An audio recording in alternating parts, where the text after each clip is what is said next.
Welcome to this week's edition of Black Authors Matter TV, where we interview the latest movers and shakers in the African American literary community.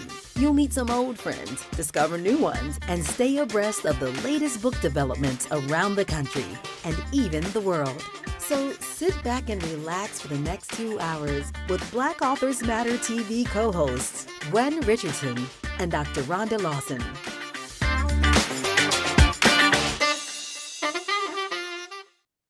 Good evening, Happy New Year, and welcome to the first edition of Black Authors Matter TV for 2026.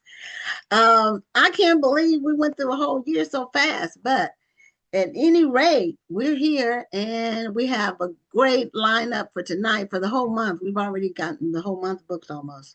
So we are very excited and welcome to the show. I'm Gwen Richardson, your host for tonight, along with my co-host, Dr. Rhonda Lawson. Good evening, everyone.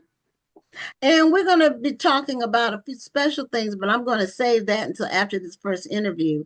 Rhonda and I are going to share a couple of our favorite books for the year and just a few updates on the National Black Book Festival.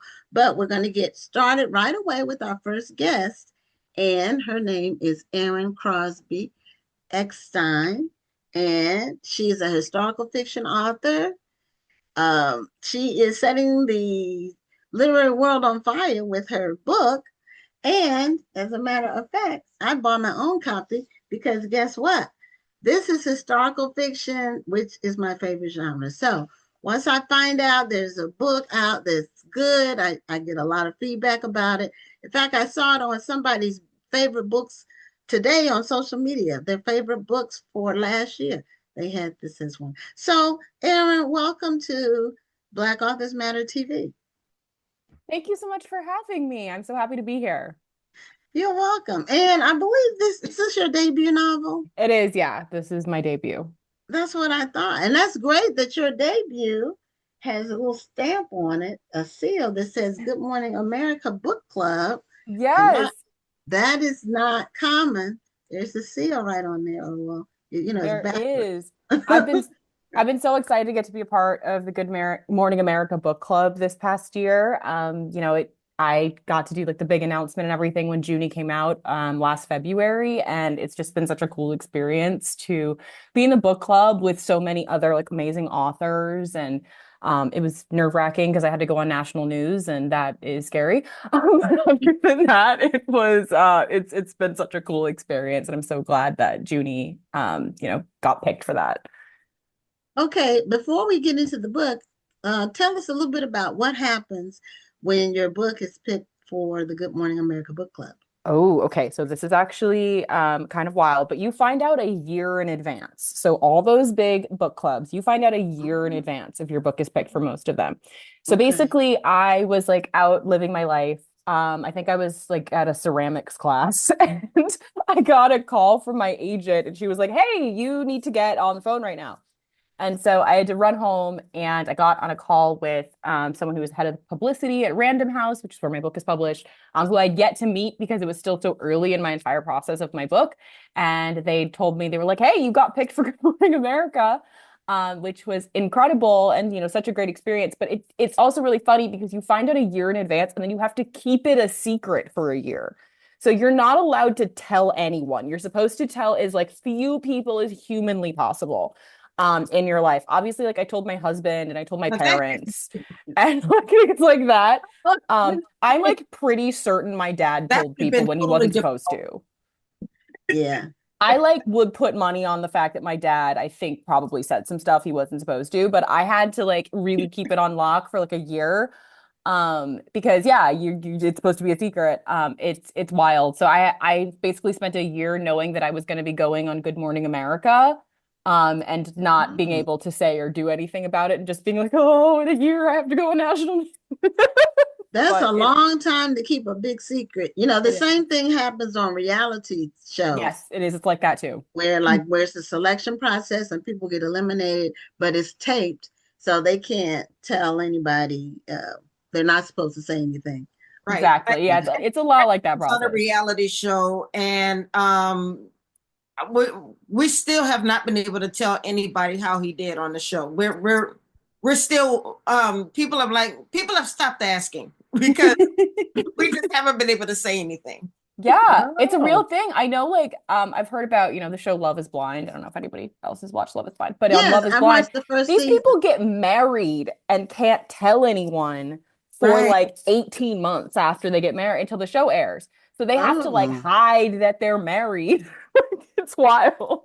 that is wild. Yeah. So, and so after you go on Good Morning America, and they make the announcement, are there any other like activities that happen, bookings or trips or anything else that goes on after the announcement, after the big announcement? So generally what for me at least happened is I had before like the day of my announcement they aired a pre-taped interview that I did with Deborah Roberts, which was such a cool experience. So I did like a pre-taped Zoom interview with her. So on the day that my book came out, they aired that. And then a few days later, you go into the studio for your like actual sit down interview. So for me, the day of my interview, I'm lucky in the sense that I live in New York. So for me, at least I didn't have to travel excessively because I already live here. Okay. So I hopped in a car at like 5 o'clock in the morning and got whisked off to Times Square. And it was actually pretty cool. I think I was one of the last people to be interviewed in the Times Square studio before they moved studios. They're in a new studio now.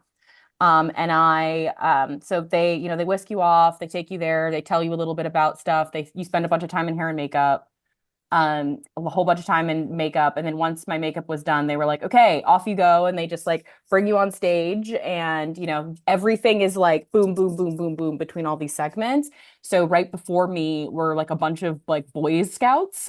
So I had like all of these kids who were right before me. And like, I think there were also puppies in there at one point. Like there's so much going on. And, they bring you in and your interview is only, my interview is maybe like 3 minutes. So you spend all this time kind of like getting yourself ready for this live experience. It's going to be this like quick little 3 minute thing. But what was super cool is that they put my book up on like the Jumbotron in Times Square, which I was like now saying that I got, Oh, okay. Jumbotron in Times Square, which is pretty cool. Having lived in New York as long as I have.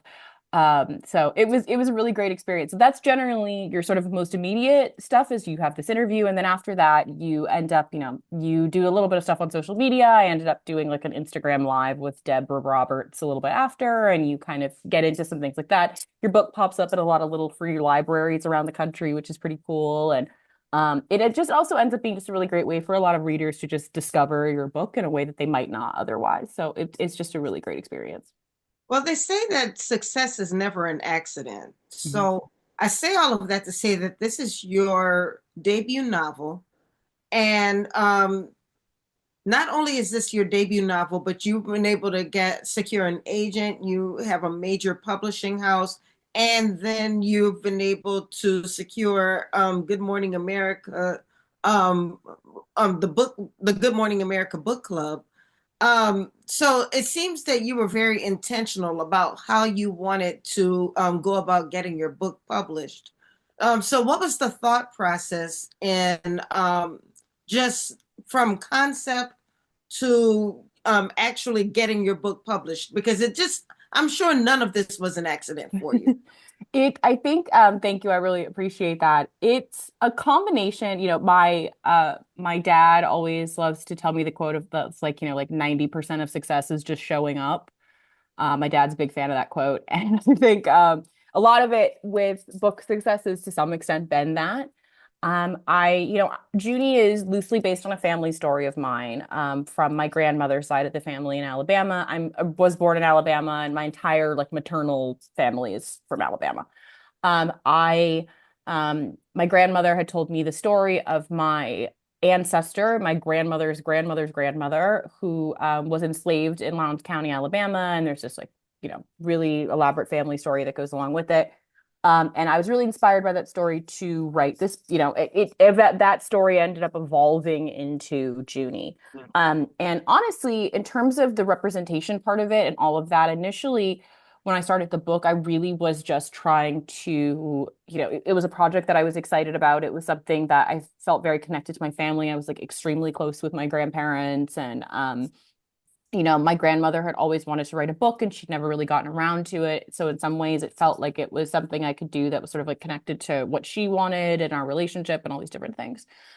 So I initially in writing Junie really was just diving into it as like a hobby and something to do. I was a high school teacher. I was a full-time school teacher. And I started Junie very initially in a class that I took, a writing class that I took here in Brooklyn. I ended up meeting like a really amazing community of other writers through that, and we all sort of started supporting each other in our own sort of book growth and career. Interestingly, another one of the authors in that original group just published her debut this year too, which is pretty cool. In terms of the agent and all of that, interestingly enough, that was something I kind of stumbled into. I ended up usually getting an agent is like a pretty regimented process. I ended up landing an agent via Twitter in 2020, which I would say is generally not the process. And I say I do not recommend to other people because agents don't generally like this, but I happened to come across a literary agent who was specifically looking for unagented Black writers online. And I happened to be the only person who answered. I just saw this and I was the only person who answered the message. So because sometimes that's showing up. Who do that. No, but sometimes we'll see people who will say, I'm looking for such and such. And then we might see maybe 25 people will answer, but 24 of those people are not serious. But because we saw 25 people answer, we're like, well, they got who they wanted, so I'm not going to respond.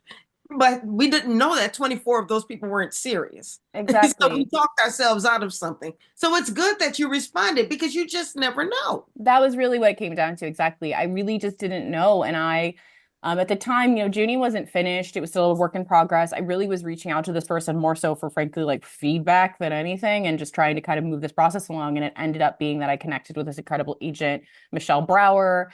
Michelle ended up becoming my initial literary agent. And, she and I've been a part of her agency, since. So really that initial sort of like just kind of jumping in and I think taking that risk initially is really what has helped to lead me to the places where I am now. I think that for me, a lot of it is, I think that there's a lot to sort of like consistently doing the work of writing and creating your story and committing to do that thing, even if it is just doing small amounts here and there. I at that point in time I'd probably been working on Junie for like 18 months, 2 years. At that point, in the background while I'm teaching, I had a full-time job that was very busy. I was doing a lot of stuff. But I just kind of kept at it here and there with what I had. And I think ultimately what a lot of it comes down to is I think just sort of diligently working at your little thing. And then when opportunities arise, trying to, take the risk of putting yourself out there a little bit, even if it is scary or you might get rejected or, all kinds of different things. I think that is ultimately a lot of where the sort of this path has, that was kind of what started me on this whole path.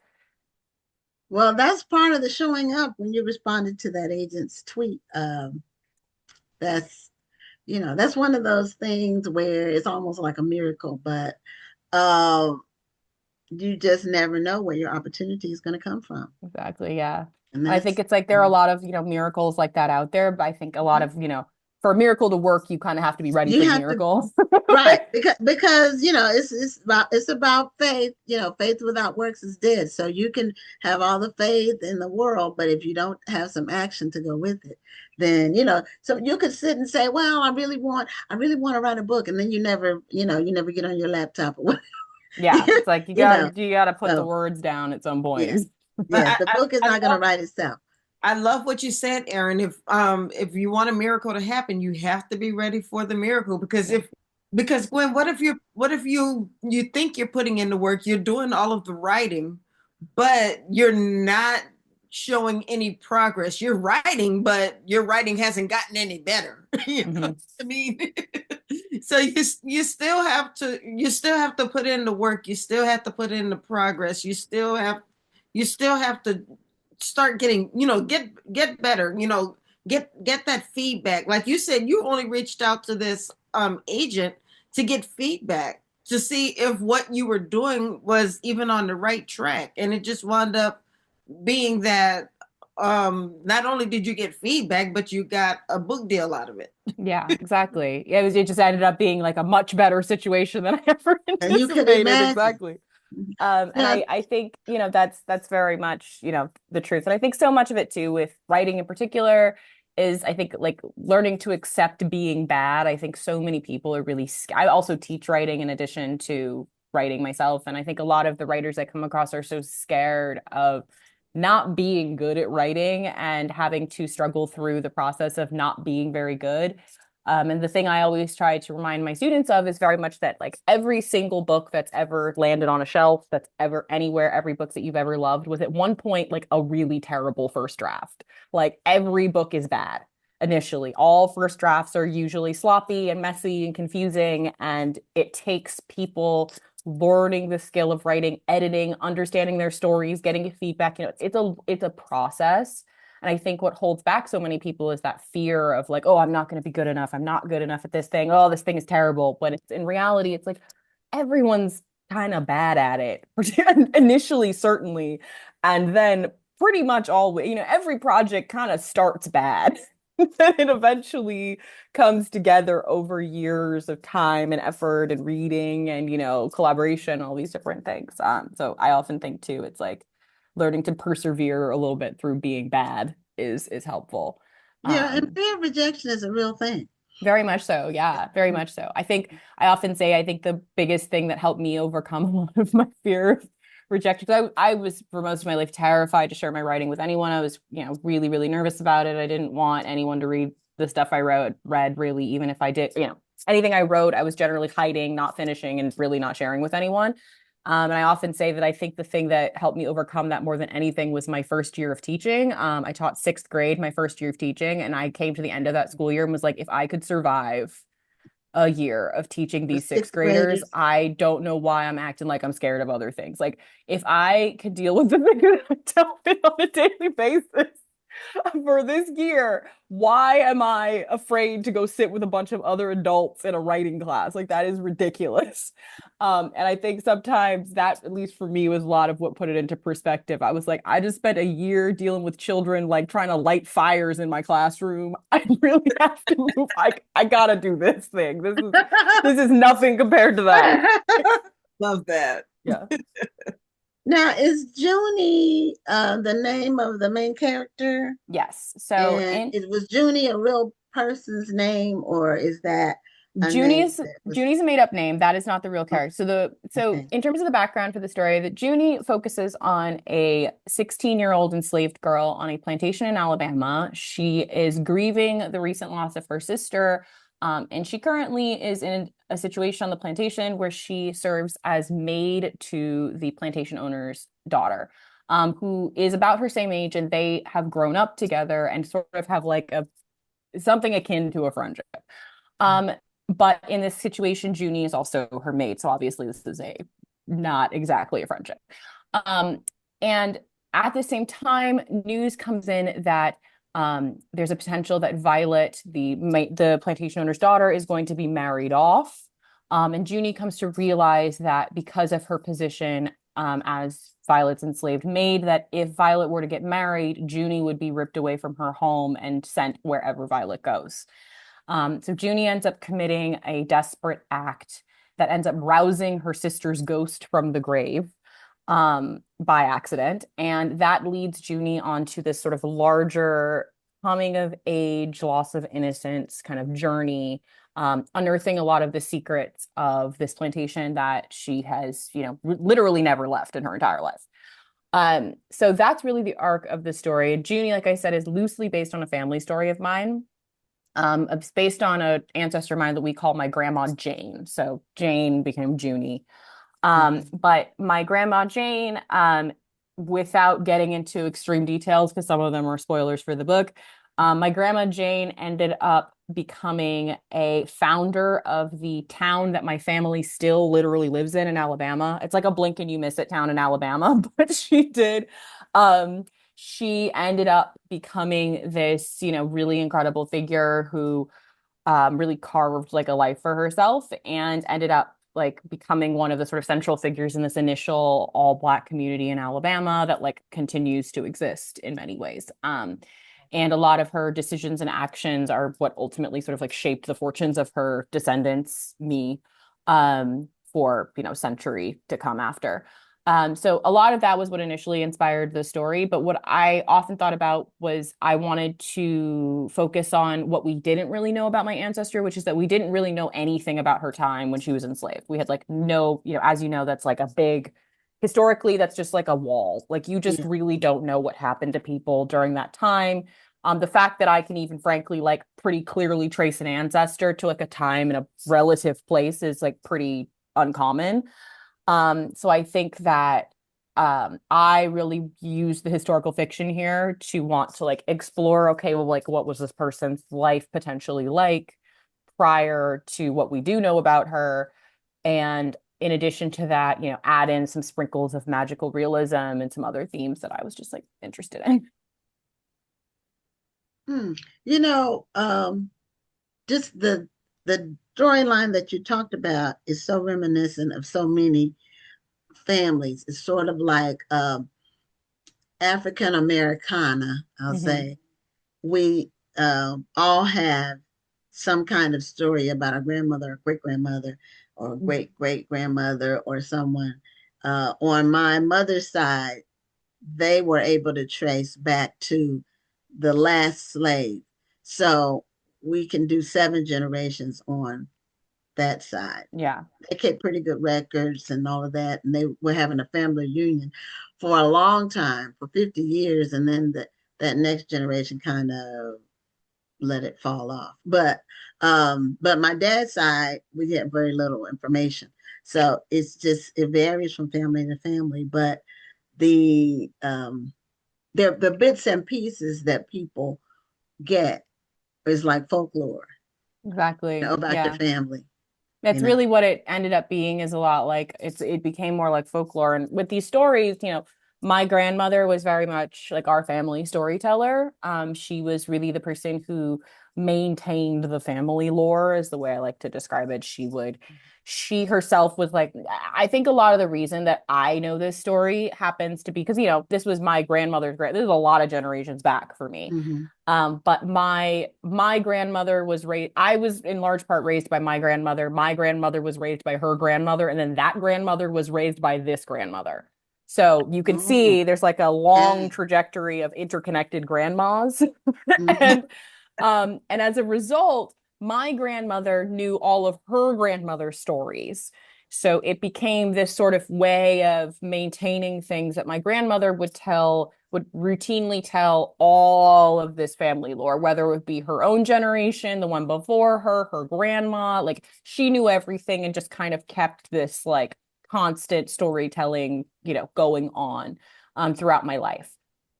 And so as a result, you know, because she maintained so many of those stories, I was able to learn a lot about these times that, and, you know, I did not obviously live through.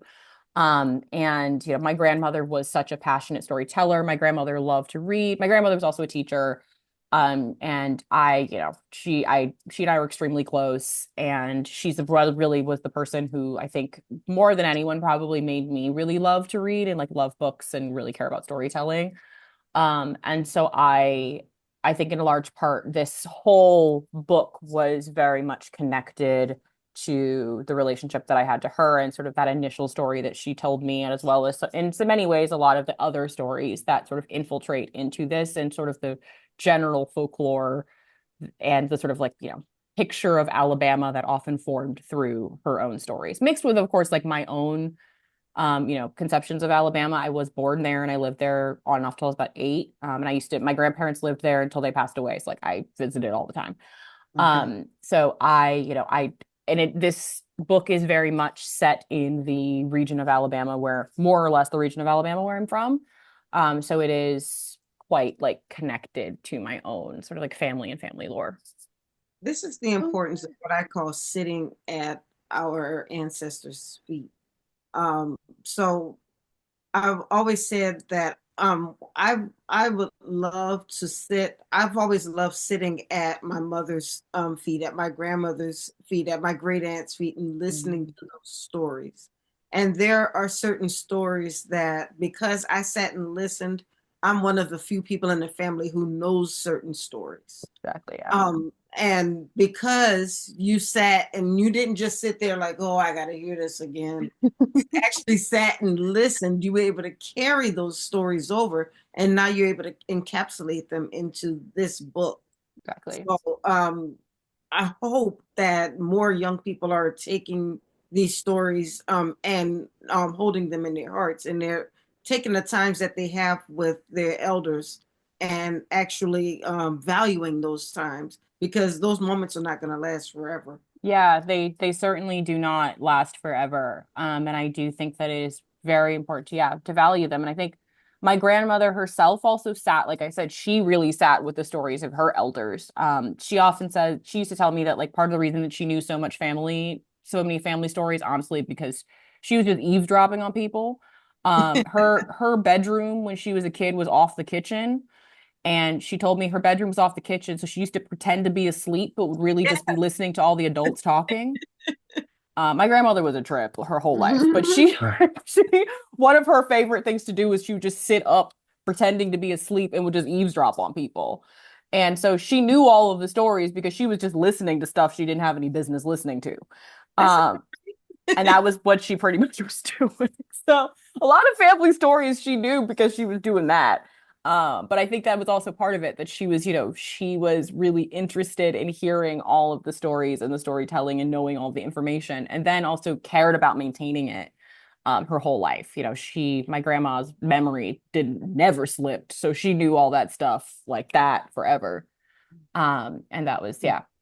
Well, thank you for letting us know about the story, Junie. And as I said, I have my copy. I haven't read it yet because my to-be-read shelf is really, really overwhelming. As But is mine, I I will understand. get to it. It is on my list to get to.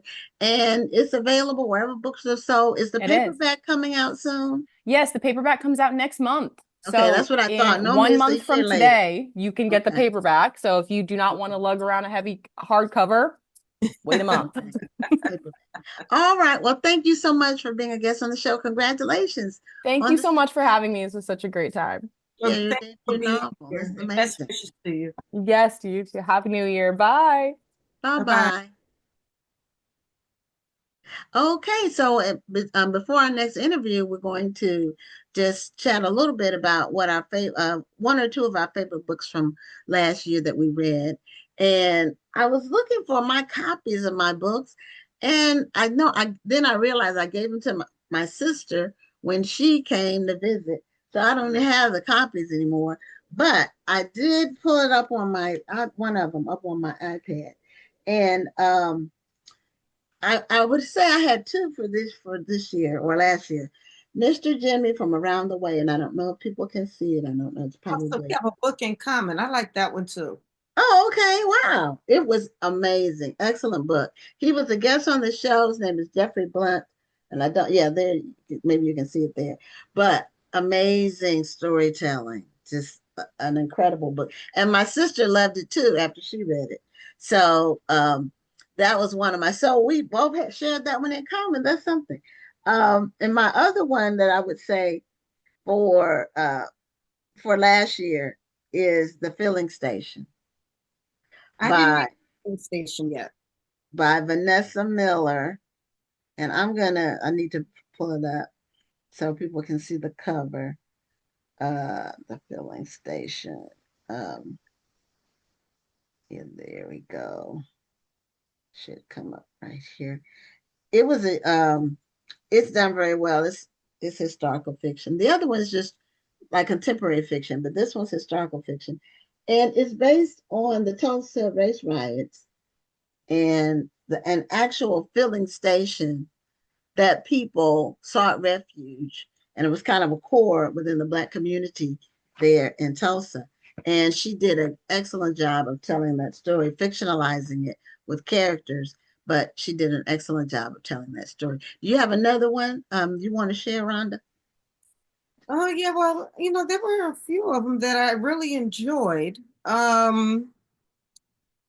So there were a few of them that I'm an audiobook girly, so I'm Yes. trying to find some that I really enjoyed. So one, oh wait, shoot, there we go.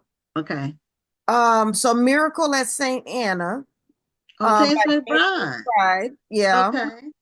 That was one that I really enjoyed. I saw the movie, but the movie really does not do the book any justice. Yeah, that is rare Right. that happens. So many of you probably saw the Spike Lee movie, but I really wanted to read the book, and there are a lot of layers to the story that the book was not able to get into. And Okay. the book is You mean the movie? so The much. movie wasn't able to get to. The movie didn't get into a lot of the layers, but Mhm. the book is just so much deeper. It was really, really good. Okay. And I already discussed Eric LaSalle's books. I really he's one of those books you can't say you enjoyed them because his books are I read the first one. disturbing. I read Laws of Depravity. I read that one. I read Laws of Depravity and Laws of Wrath. Okay. I love the characterization in his books, and he's a student of psychology, so he really gets into the psychology of the characters, and he makes you really get to know those characters in a good way and a bad way. So I really love the characterization in his books. So I'll say that. So I have a lot. I've already gotten started reading for this year. And over the holidays, before we bring the next guest on, over the holidays, I read a novella, and this is it. This is the first time I ever read a Christmas book. So, surprise. This is Rhonda's book. Surprise Swipe Right. This was her first time writing a Christmas book, I think you said. Yes, it was. It was entertaining and it was realistic. I enjoyed it. And it was a quick read. I pretty much read it in one sitting, maybe, a day is not too thick, but it's really a cute story. So kudos to you on that. Thank you. And just very quickly, I want to give a shout out to Malika Stevely. Okay. She's been on the show before. Her book, what was the name of her book? Yeah, I'm looking. I can visualize her book cover, but I can't recall the name. Song of Redemption. Okay. Yeah. So I finished her book right before the holidays, or just after the holiday. But she actually won my first For the Culture Book Awards with that story, and she did a really good job with it. And so I just wanted to give her a shout out because I was finally able to finish reading it. I tried not to read any of the books when they're going through my contest because I don't like to introduce bias, so I don't read books until after the contest is over with. So I finally got a chance to read her book. And I just wanted to give her a shout out because she did a really good job with that story. Okay. All right. Well, you all got to hear a little bit about what we read last year. It's not a complete list, of course, our favorites. So anyway, and more to come, lots of books coming out this year, more to come. And we're bringing on our next guest. She was on about 6 weeks ago, but we had some technical problems with Zoom. And so we wanted she wasn't able to finish her interview, and so we wanted to bring her back for her full interview. And she has her book covers on there on her backdrop, and very nice covers, I would say, very professional looking. And because I think you're self-published, if I'm not mistaken. Tracee Garner is the guest, and you can see her name on the screen. How's everybody doing? I'm both self-published and traditionally published. How are y'all? Oh, wonderful. Wonderful. The background, I love how you have the book covers and the name. Thank you. That could be like your Facebook cover too. Yep, yep. Could be anything. And Canva. I love Canva. I'm a Canva addict. Oh yeah, Yeah. Canva post on my wall. I'm starting Hmm. to get into to Chat GBT. I've noticed that people are starting to use that to make their flyers, but I don't know if I Yep. like the look of it yet. So I want to play with that a little more. Plus, you're never sure how many hands can the chat is going to put on there. There's some extra hands they put on people sometimes. They do. They Fingers on do. one hand. That's how you can Yeah, sometimes, yeah. or sometimes the arm or the hand will go through the other person, like not on their Oh shoulder. my goodness. It's Yes, actually yes. going So through. it's, So you have I'm to be sure it'll get careful better though. It'll get with better and Yeah, I'm better. sure. ChatGPT and any AI related stuff. Hmm. It's But getting better though. I'm using it a little bit. But you Canva experts, you all have at it. That's graphics is not my strength at all. I stay away from it. I told you I did one Canva project and it was just too much stress. So and it didn't Once you even get the really hang have of to. it, it's super easy. It really is. I'd rather write 5,000 words than to try to deal with Canva trying to Wrestle do a again. visual. I leave it to the experts. So Tracee, tell us Yeah. about you and what got you started writing books. Yeah, so my story is I broke the internet the last time I was here, so that's what I'm sticking with, okay? So many people were trying to get on to see my interview time that it just broke down. Okay. But yeah, I'm Tracee Lydia Garner. I am a Virginia native, and I've been writing now. This is my 25th or 26th year. I've written 22 books, about to have number 23 come out in the fall to go along with my 50th birthday. So I just always been writing since I was in elementary school. I wrote for my newsletter. I wrote for my campus literary magazine, Poetry at the time. And then when I got towards the end of my college years, I entered a contest and I ended up winning the grand prize, and it just changed my life. I really wrote from a place of depression, though. I was very sad. I was like, school's hard, especially math for liberal arts, which is supposed to be for, creatives. And it's just not. It's just other types of math that they gave a different name to make you think that it was for creatives, but it's still just as hard. So when I was failing that, I'm sorry, my eye is watering, but from Thought allergies. you were But bringing when back I was, sorry? So we thought you were bringing back flashbacks and something that was making you cry. No, no, no, no. I only cry at night in the dark by myself after listening to WHUR radio too much. But anyway, I entered a contest and I Isn't that won. in the DC DMV? Yes, it is. Yeah, yeah. Yeah, It that's what is. It is. I when I was Shout at out. Georgetown, I listened to it. Love WHUR, Hmm. but They're still going yes. strong, huh? It's still going. It's still moving people.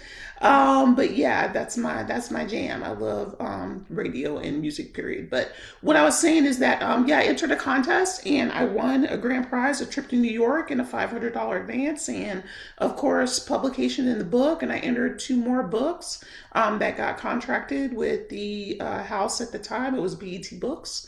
One time long ago, eons ago, the largest publisher of African American romance at that time. This is about 2001, 2002. And so I just continued on my writing journey, getting more contracts and then self publishing. So it's just been something that I've stuck with through every single life event, through every change. I keep coming back to my writing because it really saved me. It really helped me to find my voice and purpose and really gave me something to kind of fall back on, helped me hone my writing skills, writing grants. I mean, I write everything, but just gave me so much purpose and direction and clarity. And I just love creating characters and telling lies, only on paper, not in real life. Well, if it's fiction, it's not lies. It's really Okay. truth. Who says Who are it's the characters fiction? in the book? Well, I thought you write novels, but maybe you write some other I stuff. do, but they're ripped from the headlines. Well, They're yeah. real things. I'm a news junkie, And, I feel like the news is such a great place for, people end up on the news because of one bad choice or a series of choices. And I always wonder what happened to them. So writing my books has really been about like fixing things you can't solve. I get obsessed with missing persons. So I just think about things and characters. We're all characters really, but the choices we make kind of end up in my tales, and they stem from real truth. But I'm hoping to become a true crime writer one day. I don't know if I can handle it. If I can stay awake long enough and not fall asleep and have nightmares, maybe I'll be a true crime writer. But I love stories and hearing about people and things that they've done, and sometimes poor choices they make, which all my characters make poor choices, but they triumph in the end and they get it together. There you go. Okay, so that's your formula of sort of the what you start with when you when you have your premise for your story. The character that makes poor choices, and that's that's something that we can see in people, around us in our lives, where you can see them making poor choices, or sometimes you tell them, look, that's not a good choice, but they don't listen. They think they already know, and you tell them that because you've seen it happen to someone, not necessarily Right. yourself. You've seen the end result from other people, so you don't have to experience everything to know how things are going to come out. Some things lead to other things. True. And So that's what you get to tell in yeah. in my stories. Trying to how do they find their way out of some of the situations they created? And sometimes you get pulled along. It's not always your fault. You didn't make the choice, but you kind of was with the wrong people and you don't quite know that sometimes. So sometimes you're along for the ride due to no fault of your own. And you have to get out of that too. Bad relationships. You didn't know he was crazy when you met him. He looked pretty good, but things happen, and you have to come out of that. And I love telling about how people evolve and grow, and a little bit of inspiration too, how people deal with their faith and reality and things, and triumph in the end. Yeah, I think Cray Cray shows up pretty early, but maybe some people like say that. Well, that can be, it's like unbelievable, it's incredible, but it shows up pretty early, and it kind of takes you aback, and then you're like, whoa, whoa, what was that about? hmm So you have to just be discerning. That's where discernment comes in. But now you write in romance, the romance genre. This Romantic on the suspense. screen looks like Yes. it's a suspense. Is it a romantic Mhm. suspense or more like a Yeah, right. mystery? Romantic suspense. Yes. A little Okay. bit of also who done it. There's a little bit of everything, but I love car chases and things blowing up and people trying to kill you. All of that really resonates with me. I love writing about some excitement. Straight romance has its place and it's interesting, but something's got to happen. Something's got to, happen to these people or else, make it exciting. Okay. So romantic suspense as a genre means there's romance and suspense. I mean, I'm like boiling it down to the basics, but hmm whereas straight romance is more just the boy meets girl, they Right. fall in love, Yeah. they have some sort of hmm breakup, they resolve it in the end, and they live happily ever after. Right. I think it's important to just denote it's really the conflict. The conflict can be between just the hero and the heroine or whoever the main characters are. But in romantic suspense, there's sometimes some external factors that add an extra layer to, prohibit the people from getting together in the end. It still ends happily, but there's just a little bit more of edge of your seat kind of happenings, something to kind of up it a little bit, up the excitement, up like, well, who killed who or who did it? Did she did it or he did it? Or, just kind of also, finding out kind of these extra layers and how they really impact the couple or, the main characters in the story. Okay, now the book series that you're showing on the screen, tell us about those three books and how they are connected together. Yeah, they're all siblings. There's actually four books in the series. They're all complete, and I actually have two family series right now. One is this is the Jameson family series. It starts with Whatever May Come. She is a school teacher who tries to start her life anew after a scandal happened in Virginia. She moves all the way down to Macon, Georgia, where she tries to start over as a school teacher in a new school, even a newly built, newly constructed school. And some of her past has followed her from Virginia to kind of exact revenge on her and what they feel she did to her. She did to them. So, but yeah, they're all siblings. I start with the youngest first, Tish, and then go on to the oldest brother, Jojo. He's not pictured his story, but he's one of the stories. So I just always have a thread of connection. Even in her sister's story, you'll see their family growing. She becomes pregnant with twins. So in each book, you get a little glimpse of the first family that I showed, and they all come together. And she actually ends up, by book 4, moving back home to be with her family. So all my stories have a really huge family and faith element in them. I have another series, the Parker Brothers series. They're all adopted brothers. The woman who adopted them could not have her own children, so she adopted 5 boys over the course of her and her husband's life and built her family that way. And with them being adopted, they all have some different baggage and some emotional issues. The first book in that is Anchored Hearts, and it's about the first boy coming home to bury his adopted mother as she's dying of cancer. And so that kind of starts the impetus for all the boys returning home and the loves that they left and lost, and rekindling some emotions and some, some relationships that have gone awry, but lots of secrets and things revealed in that. So that's the series that's out now, the Parker Brothers series. And I'm starting a new series with 3 African-American brothers who own a large resort in somewhere between, I haven't quite decided, but it's somewhere between Southern Virginia and North Carolina. So I need all the water, I need the cliffs, I need the mountains. So there's a little bit of everything, and I'm working on that book now. Okay, now where are you from in Virginia? I don't remember if we talked about this before because we were having those technical problems and I don't think Yeah, we got to it. But you said I Southern live in, Virginia. Where well, you no, live? that's where the story takes place. I'm actually from Alexandria, Virginia, but I live in Okay, Sterling currently near Dulles Airport. okay. That's like the major artery people know. But yeah, 10 minutes from Dulles. I've been here almost 30 years. I've been in Virginia my whole life, but I've been in Northern Virginia for almost 30 years, huh? So yeah, you're right down the street from me too. Hmm. Yeah, yeah. Yeah. So where did you grow up? What part of Virginia did you grow up in? In Alexandria, Oh, Springfield, okay. Fairfax County. Oh, okay. Yep, So up and down the always Northern Virginia. I-95. Okay. Yes, yes, All right. always Northern Virginia. Yeah. Okay. Mhm. Well, I'm from Newport News, so that was why I asked. So Okay. yeah, Yep.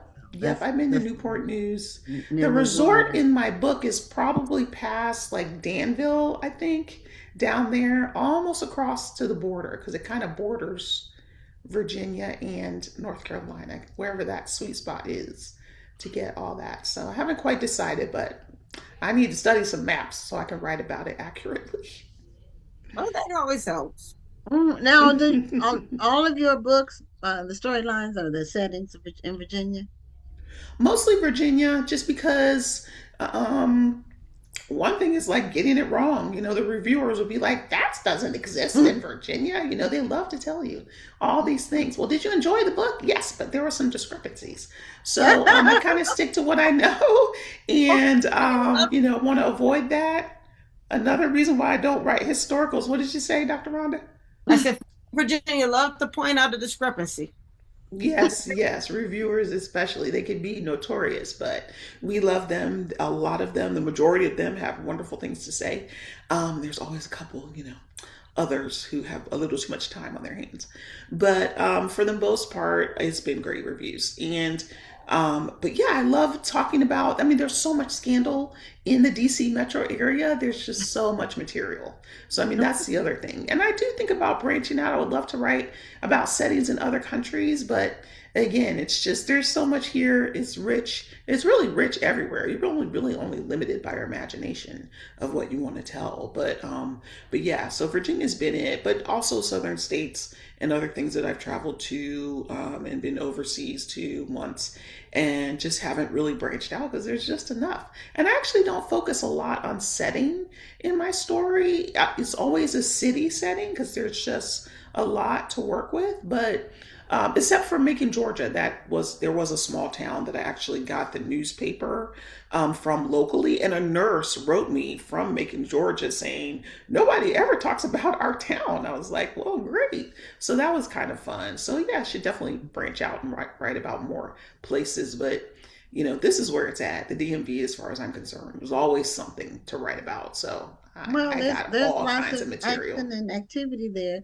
and Everywhere, Rhonda lives really. there, so she'll attest to that. And when I was there eons ago, so it's not the same as when I was there. But I had someone read my book. I think it was a book club, so I think it was on a Zoom. I don't remember, but she made a reference to something I had in my book, and she said it wasn't true, and it was true. So she, in my book, the couple, there was two couples that were friends. They played spades on the weekends, and part of the conversation was that she was going to run a Boston, and the book club person said, you don't have Bostons in spades. I said, yes, you do, because she was a big whist player, and she didn't realize that you can run a Boston in spades. So anyway, I corrected her. There you go. And that was a while back. I remember it though. And the other thing about fiction is you can make up whatever you want to. People build worlds, and even if it's true or not true, it's your book. That's what I love about it. I can do whatever I want to because it's your story. And you're telling it the way that you have the rules. Tell her to write a book. That's what I always tell people. Did you write a book? That usually kind of gets them like, no, I didn't write. You should try it. It's harder than you think, but yeah, it's all fun. People just love to tell you about any things that you missed, or it should be like this or that, and haven't actually attempted, this craft. It's not always easy. No, well, sometimes they'll tell you a line of thinking that they had based on your storyline that you never thought of. Yeah. They'll bring up something. Well, I thought he was going to do this, and it's interesting to hear somebody say that about people who aren't real. Yes. So, we all remember the Little Mermaid, and people having issue with that. For fellow readers, because as movie watchers, we do the same thing when we're watching a movie. Of course. And being a soldier, when I'm watching a movie that's let's say a military movie, and they do something that I know for a fact that we would not do in the Army, it goes through me. Or when I watch a movie or I read a book that takes place in New Orleans, and instead of leaning on fact, they lean on the stereotype. It goes through me. It does something to me. So I can understand when people point out certain things. It's not that they're trying to write the book for you, or that we're trying to write the movie for somebody. It's just that sometimes we're like, that's not how it would really be. And so I can kind of understand sometimes why some people would do certain things. Now, it doesn't mean that I'm going to write the director and tell them that they did a bad job.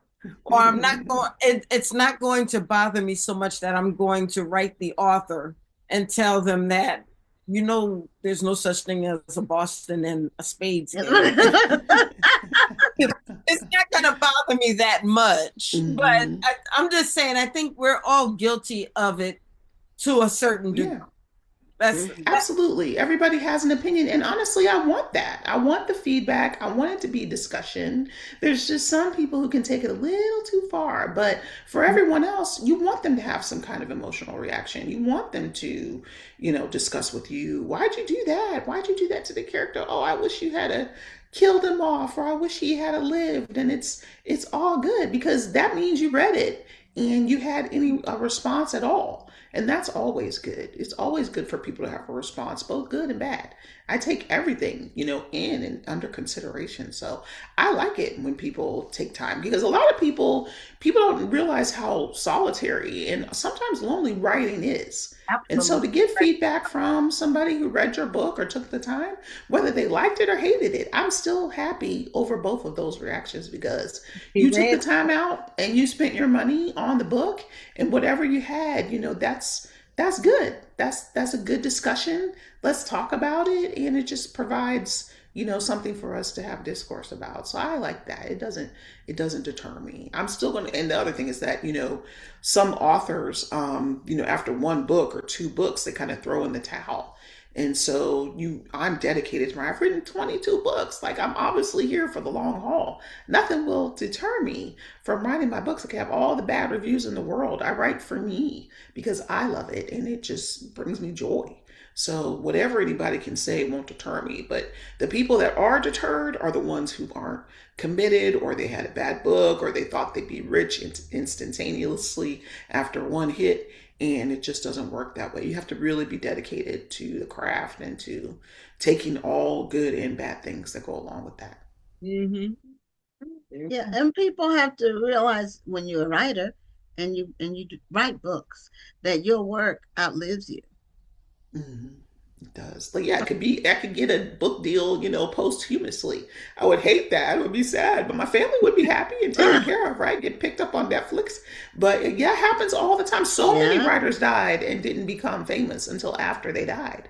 They were Yeah, Eric not Jerome popular. Dickey's book is being made into a Netflix. Yes, I actually Is it posted a that movie or a on my series? Facebook. It's a I'm not sure, but Okay. I did see that. I posted it on my Mhm. Facebook page when it first came out. But I mean, everybody, even Shakespeare, people, Yeah. artists and thinkers, they were not popular while they were living often. People thought Shakespeare wrote trash and they didn't understand it. And now it's read, in millions 500 of years public later. schools. So it's amazing. And that's another thing is that it's going to outlive everything, so you Yeah. never know. Mm-hmm. Yeah. Have a classic. So, what is the main thing? Like when people read a Tracee Garner book, what do you want them coming away with in terms of um, your message or your Mhm. content?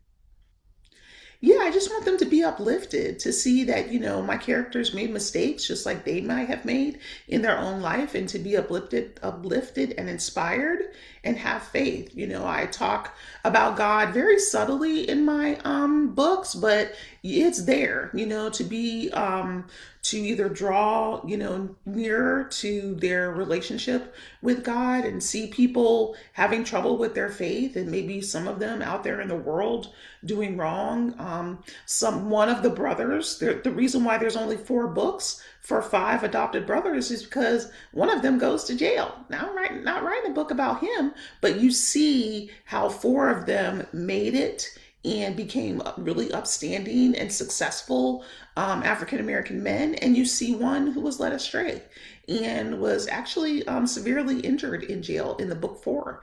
That's the last book of that series. And so it's a cautionary tale about choices, and hopefully people can see themselves reflected in my stories, things and happily, but not without struggle and not without adversity, because that's what life is. It's a real big struggle and you have to fight to the end. Life is a battle. And so I give my characters battles, but I want people to be happy at the end, not throw my book, across the room like, what is that? So I want them to enjoy it and hopefully get some inspiration and just be entertained as well. Be entertained, but be inspired. Okay. Well, Tracee, thank you so much for being a guest on the show. I'm Thank you. grateful we didn't have any tech issues. Yay. It's rare that we have, but that was one off. So we really appreciate you being a guest. Congratulations on your 20 plus books, Thank and you. congratulations on another 20 if you keep Hope writing, like so. you said. All right. Y'all take care. Thank you for having me. Thank you Okay, for have a great night. You too. Okay, before we bring on our next guest, I just wanted to make people aware the National Black Book Festival is the registration is open for authors to register for this year. The dates are October 22nd through the 24th. We've had really great early registrations. And we even have people buying the tickets, buying VIP passes already, um, 10 months out. This is really unprecedented. So we're happy about that. And at the end of this next interview, Rhonda, if you want to take a couple of minutes to talk about your Black History Month Literary Weekend. So we're bringing on our next guest, and I believe this is him. It said an iPhone, so assuming that it is the guest. You never know if they don't have their names on their whatever their messaging or whatever. That is him. So, as you all know, there are a lot of people on Instagram and TikTok, different platforms who are talking about books, and they have a major following of people hearing about books that they like and their opinions about books. So I just happened to be watching, scrolling, and I saw, is it pronounced Edrick or Edrick? Edrick. Edrick, okay. Edrick, Edrick reads it. Is that what Edrick reads? Yeah, Edrick read it. Edric read it. Okay. And you were talking about the books that you had read, and you had a lot, I forgot how many followers, but it was thousands. And so I said, you know what? We need to start having some of these people on the show that are influencers and digital creators, content creators that are talking about books that wouldn't necessarily be known to the general public of readers. And so, but even though they're making waves because they have lots of followers. So, welcome to the show, Thank you. Edric. Thank you for Ron, you having said me. Edric, right? Yeah. Edric. Okay, Cedric. I have to think of Cedric, and then that'll put me on the path to the correct pronunciation. So anyway, because I don't like to mess up people's names.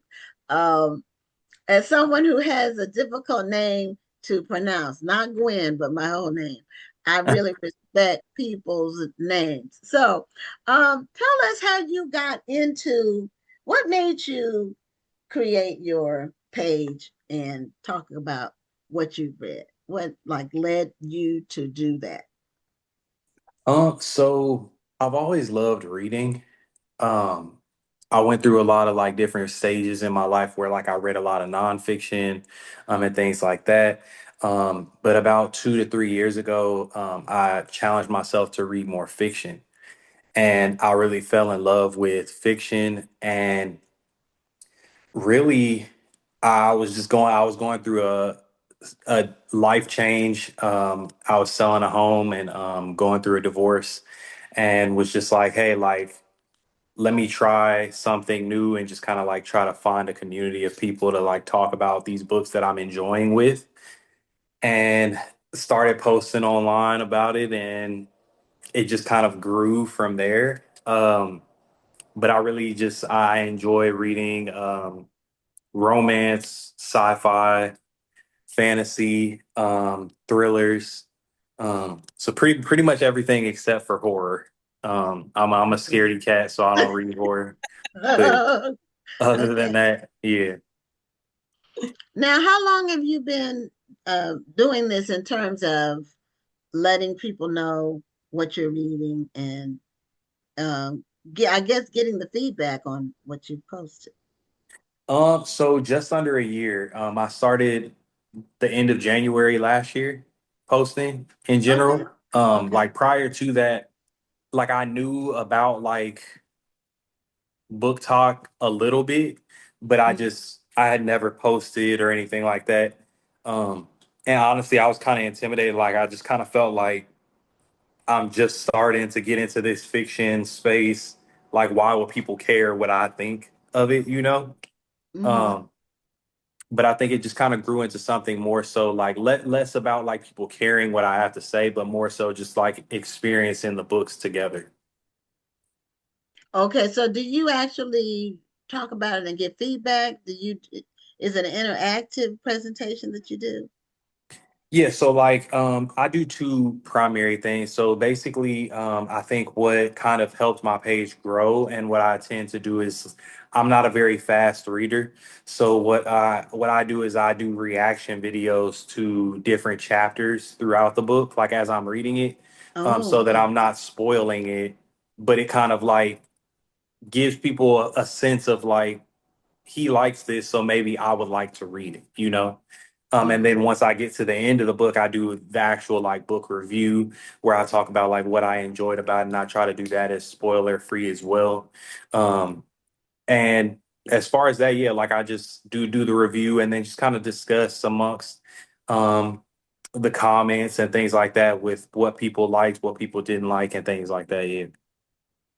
So how are you choosing your books?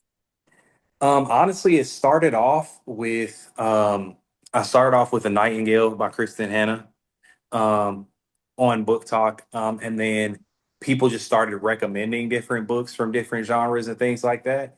So I started trying different genres, trying different authors, and then I started to find things that I liked and just started to lean more into those, and just kind of fine tuning that taste of like what it is that I personally like to read. Um, so now it's gotten to the point where like I know certain authors, I know I'm gonna like them, like S.A. Cosby or Kennedy Ryan or Tia Williams and Natasha Bishop and authors like that. Mm-hmm. Um, and then when I try newer authors, it's more so just based on the genre and that's pretty much where I get it from. But most of it is from people that are on Book Talk that have seen my videos that are recommending to me, hey, I think you would like this book. Okay, so are you reading full time or have you been able to monetize what you're doing? So no, I don't do it full time. I still I work my 9 to 5 and then I read for leisure. I have a book club that we read together as well. Excuse me. I've been able to monetize some things, like like you'll do like advertisements and things like that. Like I've worked with Kindle Unlimited and bookshop.org and a couple of places like that. Um and some publishers and things like that. But yeah. So I think the video that I saw, I think I watched a couple of them, but it's just the whole thing intrigued me. Just you talking about your books and books you had read and how many people were watching and commenting. That's what that's what got my attention. And I Yeah. think you were talking about romances at the time, Yeah. which which you normally don't think of men reading romance books. Yeah. I So, think I think that's been like the one of my favorite things. So like before, I've always been into like reading, but when I went to school for media studies, and I was into like film and things like that. And one of my favorite film genres was like rom coms and things like that. So I think that naturally just kind of like transitioned into books as well. But like you said, I think kind of what made it stand out was the fact that there's not very many men in the space, especially that are reading romance. mhm. Um, but I think it's cool too because I see a lot more men reading romance and seeing that it's not just like cheesy, like it's not just like lovey-dovey romance. It can be like you can learn a lot from it as well as be entertained by it as well. So, kind of like Think Like a Man when the book came out. Act like a lady, think like it's Steve Harvey's book. Yeah. which ended up being the movie and all of that, where Act he like was a lady, giving think like a man. Act Like a Lady. And actually, that book has some good advice. I read it because I wanted to see what he had to say and to see if it was a comedy. What I was really reading it for was to see if it was just a humorous book. You know, Steve Harvey he's just such a natural comic. Yeah. Um, or if it was actually serious advice. And it was actually serious advice that was pretty good advice. Yeah. See, for that, I've only seen the movie. I definitely want to read the book though, for sure. The You book, know, well, it was more geared toward women. The Okay. book was really to me. men read the book because they were mad at the book. So a lot of men read a They lot thought of he was giving men read away the secrets. book Right. out of anger, right? Giving away the secrets. Well, it wasn't really secrets. It's more observations. And if you, as a female, you can see most of it if you're really paying attention. Mhm. But but he had some additional things that I had to give myself like, he could be right about that, but it was really interesting read, and it led to the movie and it led to other things. He's a hardworking man. He's just doing. Yeah. I love him on Family Feud. To me, Family Feud wouldn't even be Family Feud without Steve Harvey. The other No, I host, feel that. it just wasn't. Because he makes every episode just a comedy show. But anyway, okay, I have another question about you with your podcast. Have you had any females? And you can answer this in the way that you feel comfortable answering. But have you had any females proposition you? So no, I would say like I've gotten a couple compliments and things like that. But for the most part, I feel like it's very just like respectful. I think that I feel like with certain things at the very beginning of when I started posting, um, I could sense that people were a little bit skeptical.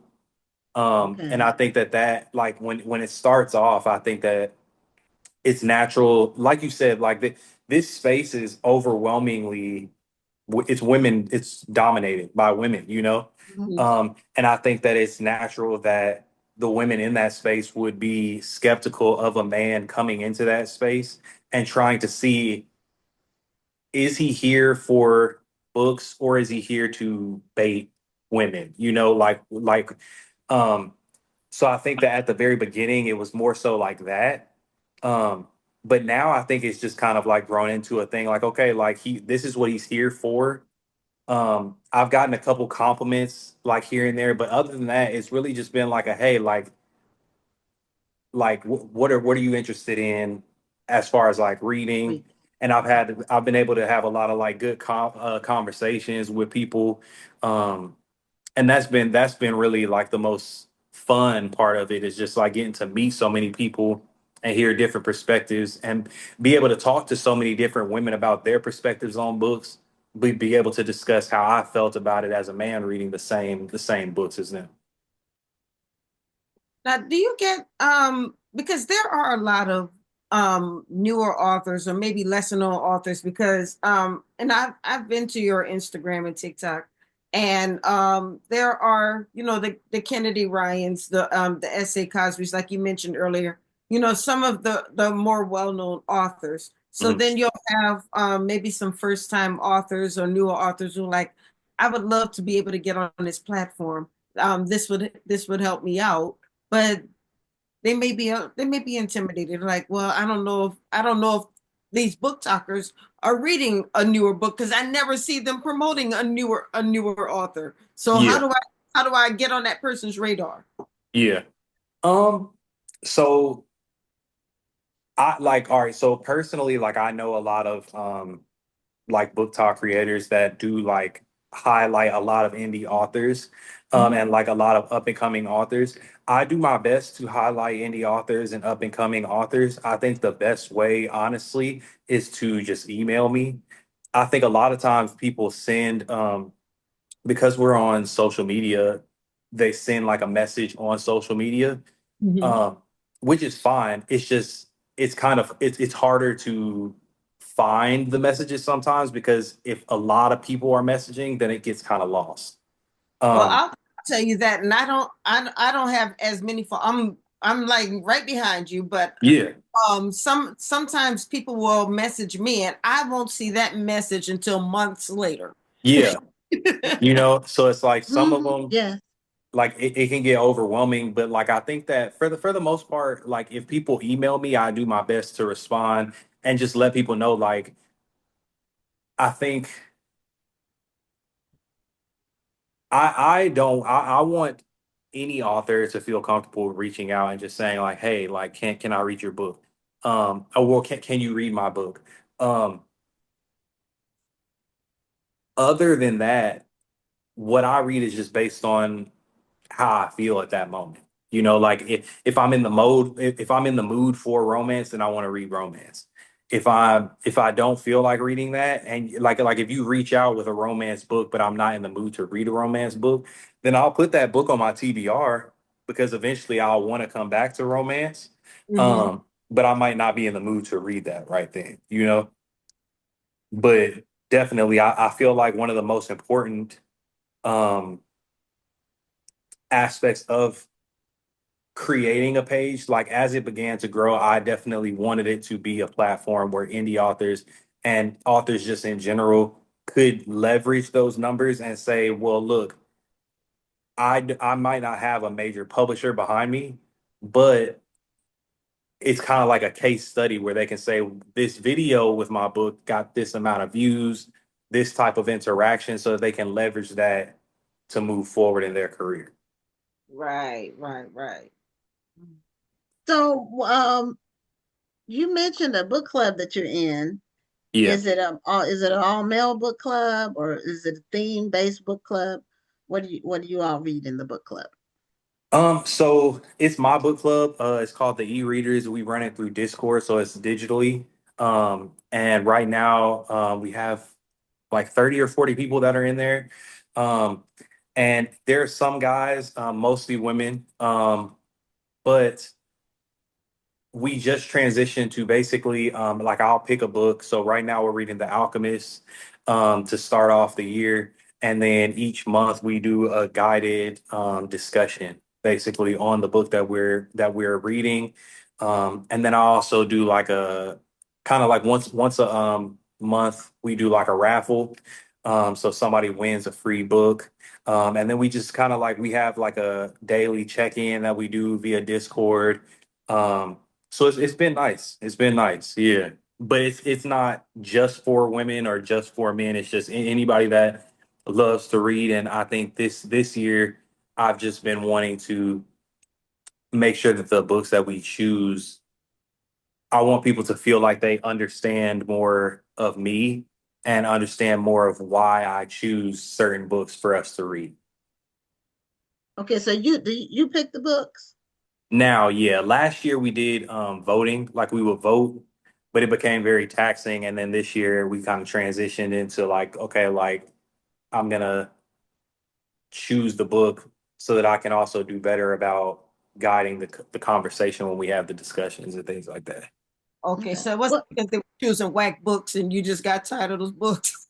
Oh no, like it was just like it became a lot because it was like, you know, we would be reading a book, but it was like imagine you have 40 people in a room and you're saying, hey, like we need to vote on a book, Yeah. come to a consensus while you're also reading another book. Let's make sure everybody has that book. It just became logistically it was a lot. um and even the people in the book club said like, hey, I think that we like this a little bit better, to where it's just like, okay, here, this is what we're gonna read. And we also have channels in the Discord that are set up to where, like, let's say you don't want to read the book of the month, you can do a buddy read with somebody in those channels and still like be part of the book club. So, but okay. yeah, I have to get Um, Discord. yeah, I was gonna I ask about that's what I was gonna ask have about. never used Discord. How is this is spelled Discord? Is that yeah, CORD, yeah, Discord. Um, .com or .net or it's an app. They Oh, it's have an it app. online. They have It's it an online as app. well. Okay. Okay. But I think that it would work great for y'all's platform, you know, and it's one of those where you can create a community and you can create channels where like maybe you have a channel that's set up for authors, a channel that's set up for beta readers and things like that, and they can go into those channels and find their audience, you know. Um, but it's been nice. It's been very nice, and it can be free. You can set it up to be free or paid. It really just depends on how you want to set it up. That's my first time hearing about it. And it's so many creative things happening. And It's a even though lot.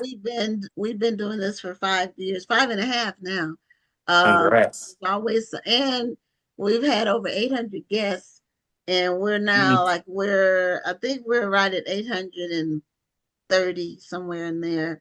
So Yeah, I'm thinking we'll be to 900 by the end of the year. So, but we've talked to a lot of people. yeah, yeah, Yeah, different people. These are 800 different people. So, but I really like the idea of people creating their own platforms around books where it really helps sell books for one. yeah. Um, and it helps authors get a real foundation Hmm. of readers that they can build from. Yeah, definitely. And I think Discord. I just have never used it, but I think you've given me an idea. I'm going to look into it because it would be a great service to a lot of the authors I help to support. yeah, I like the idea of what you said of like maybe having different rooms for people to go into yep.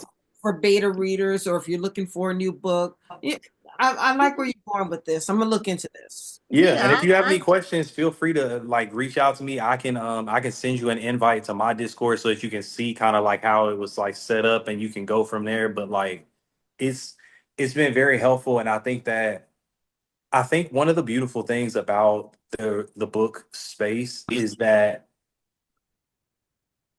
it's intrinsically you kind of have to step away from social media to read the book. Um, but I think that part of it is that people love the community. And I Yeah, think that having something like a Discord enables people to feel like they're part of a community, even if they can't physically be in the same space. it makes Mhm. sense. It does. People are really doing some creative things, and it's really great helping people were saying that the books are dead or book reading is dead and nobody's doing it. But it always perseveres Yeah. because it's a I've always had the hobby of reading since I was 3 or 4 years old, but um it's something you can do that doesn't require other people to be involved necessarily, but it's very entertaining. You can really get lost in a book, Yeah. and that's what I really like about reading. Yeah. Now, are you considering doing any writing yourself, or you just strictly a reader? No, I'm just reading. Like if I were to ever write something, I think that I would be interested in writing a romance. Like I would love to write a romance that highlights what like men are like when they're like in love.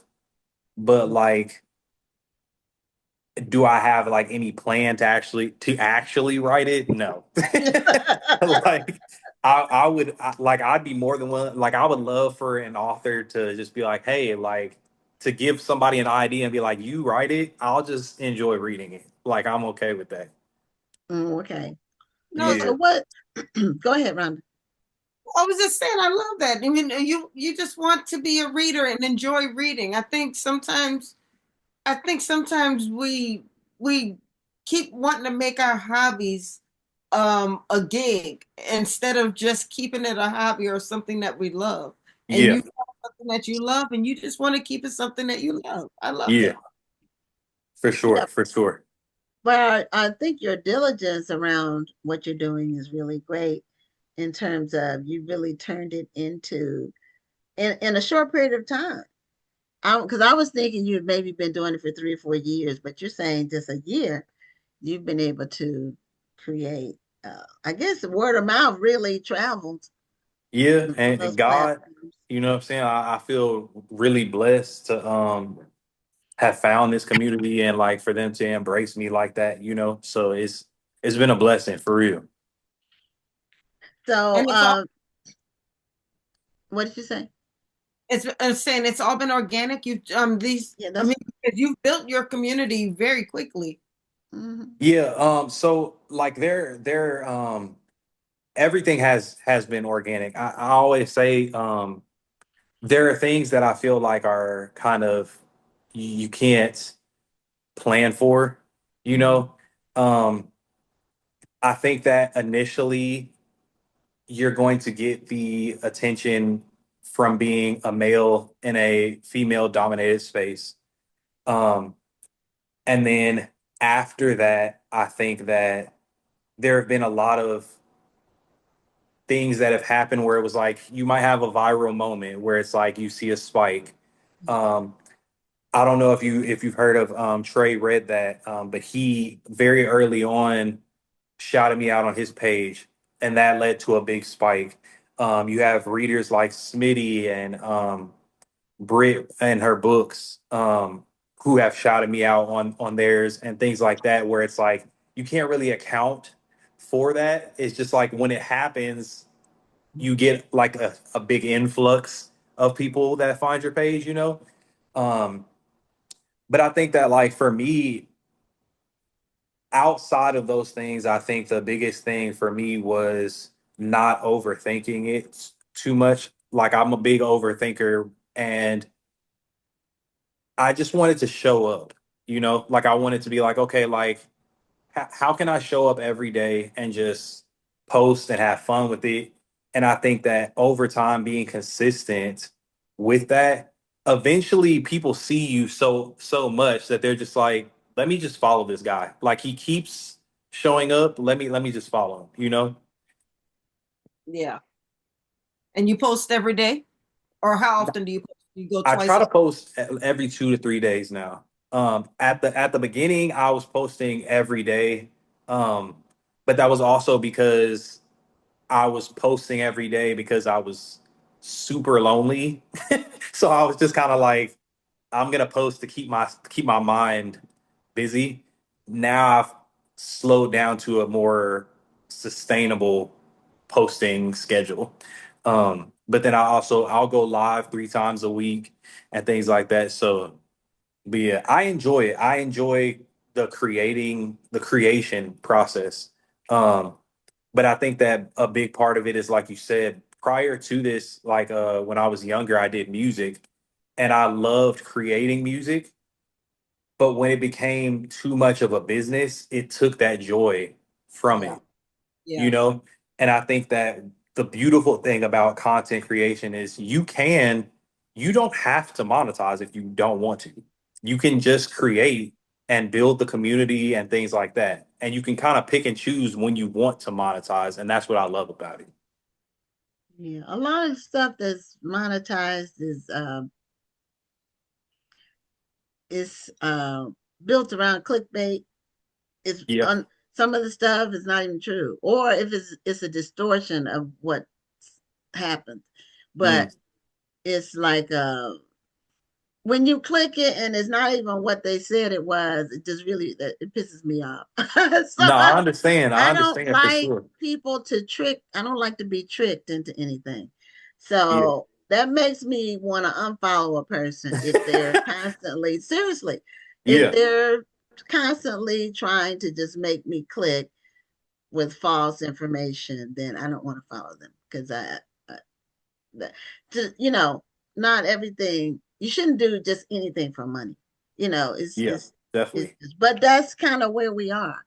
Um, but It I'm can be. glad to Yeah. see somebody doing something for the passion, you know, for the love of reading, because it really is a love. And I think what I saw of you, you were going live. It was Yeah. live videos. And it just came across somehow my news feed somewhere in one of the platforms. And I think I saw it more than once. That's what made me say, you know what? Let's invite him on the show. No, So I appreciate it. So anyway, let people know, okay, because it's not on the screen, Okay. how they can connect with you on the various platforms. Right. I did put his TikTok and his Instagram in the In the chat. chat. Okay. Okay. Okay. Cool. All right. So yeah, But like still tell people. yeah, Also, so TikTok, Instagram, YouTube, it's all gonna be Edrick Reddit, and that's EDRICKREADIT. mhm, Um, okay. but yeah, like I have the Instagram, TikTok, and YouTube. Those are the three big ones. I'm slowly but surely getting stuff onto YouTube. YouTube is a little intimidating for me, I'm not gonna lie. But Instagram and TikTok, I'm all caught up there. But we try to make everything fun. Um, one of my biggest thing is making sure that like I feel like my page is a safe space for people to feel like they can discuss what they like and what they don't like without feeling like they're being attacked. Um, and other than that, like as long as you're bringing positive vibes, and you're able to reciprocate the energy that we're putting out, I think everybody's welcome. Okay. Well, Edric, thank you for being a guest on the show. Thank you for having me. Congratulations. Thank And thank you for promoting books and keeping hope alive in the literary world. thank y'all. Thank y'all for having me, and thank you for creating a platform like this because it's important for real. It's essential to the growth and the sustainability of reading as a hobby. So what y'all do is very important. Well, thank Oh, you. And we enjoyed thank talking you. with you. And I will see you on the gram. Keep Yeah. doing what you're doing. And thank you for what you do to support authors. Thank you. Thank you. Okay. Have a good night and Happy New Year. All right. Happy New Year. Y'all have a good night. You too. Bye-bye. Bye bye. Yeah, I forgot to tell our guests Happy New Year. But it's just the 6th of January. And we're just getting started with the year. And it's going to be a very exciting year. Before we bring on our next guest, our final guest for the night, the Black Authors Matter Children's Book Awards that we do every year. The National Black Book Festival is a sponsor, and the way it occurs is people submit their books for a period of time, and then we have a judging session, and then we announce finalists and the winners in each category. There are 8 categories. We changed it. We usually announce it at the book festival, and we're still going to do that. But this year is going to be more formal because it's going to be part of the Saturday breakfast that we do. So it will be at the Saturday breakfast. At the end of the breakfast, we will announce the award winners, and those that are actually there can receive their awards in public at the event. So that's, we wanted to, since we were doing it anyway, we were announcing them anyway, may as well make it more formal. So our final guest actually is one of the winners for the 2025 Black Authors Matter Children's Book Awards, and she won in the category, in our religious faith category, which a lot of book submissions, contests don't have a religious faith category unless it's by a Christian based group. But because faith is such a big part of our culture, of African American culture, we would be remiss if we didn't include a category for that. And every year we've had some amazing books for children that are faith based. So Pat Goffe won in our religious faith category for her book, The Prayer Board. And do you have a copy of your book? All right, good evening. Yeah. Happy Yeah, New good Year. evening and Yeah. welcome to Black Authors Matter TV. Thank you for having me, Miss Gwen and Dr. Rhonda. It is a pleasure. And thank you for being here tonight. Absolutely. And congratulations on being a winner. Thank you. And is this now, how many books have you written? I've written 9 to date. Oh, okay. All right. Yes, So did you get any awards for your other books I that you've have. written? I have. So, That's so this is, great. yes, That's thank you. great. That's Thank you. wonderful news. Yes. So we weren't the first, but I guess we're the last, most recent. Let me say Most that. recent, most recent, Recent. most recent. More Yeah, to the most come. recent. More to come. So that's Yes. what I meant by last, the most recent. Yes, I understood. So your book Prayer Board, first of all, is very well illustrated too. Thank you. So a lot of people have vision boards, and you know, um, that's probably where your concept came from. So Absolutely. tell us about what made you come up with that concept for Prayer Board, and So, um, how did you decide the story would go? okay, so in addition to writing, I'm also an educator by profession. I've been teaching for 25 years, and I teach at a Christian school. So, Okay. of course, we pray. We make sure we pray on a daily basis and we encourage prayer. And we also have arts and crafts. So I wanted to do a meaningful arts and craft project with my students. So I decided, like you said, instead of doing a vision board, to do a prayer board.